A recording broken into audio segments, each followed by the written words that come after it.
adressé d'abord au ministre des ITPR et je crois que cette chose a été faite parce que les érosions aujourd'hui dérangent la ville de Kinshasa.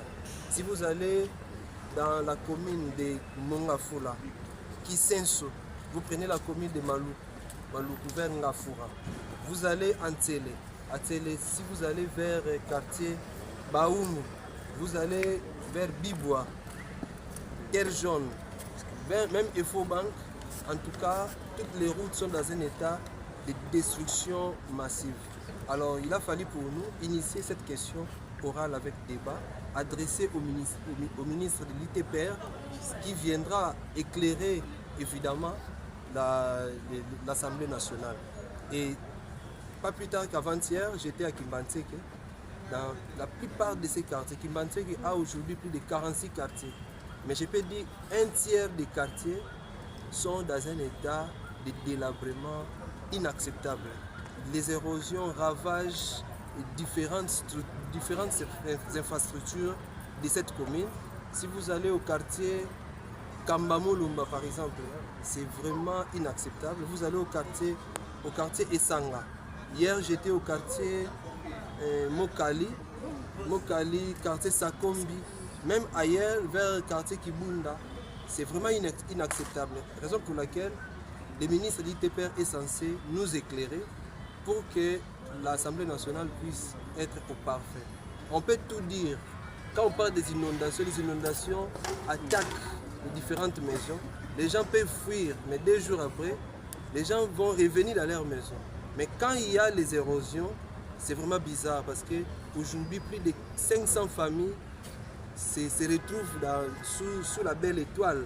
Il y en a qui sont sous-logés dans d'autres maisons.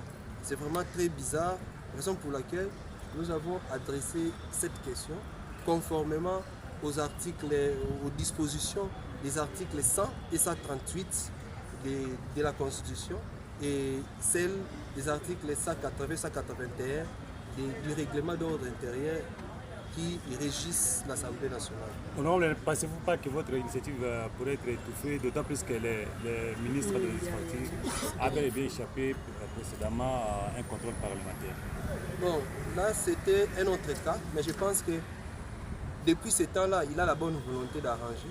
Parce que chez moi, à Tchangouangeli, je vois que la situation est très bonne, on est en train de construire. Moi je pense que le problème se retrouve au niveau de différentes entreprises qui gagnent les marchés.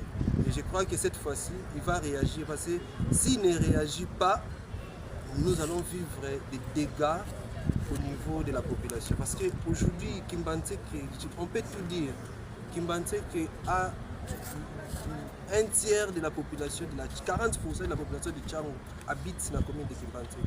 Lorsque les gens n'ont pas de maison pour vivre, ça serait très bizarre. Si vous allez sur la route Mokali, bientôt la route sera coupée en 2 parce que c'est vraiment délabré et on ne voit pas l'intervention de ces ministères. Je crois que cette fois-ci, le ministre va répondre et puis il pourra résoudre les problèmes qui dérangent la population. Dans l'hypothèse où les réponses du ministre ne seraient pas concluantes, pensez-vous aller au-delà? Il faut croire, il faut être optimiste. Le ministre va répondre à cette question.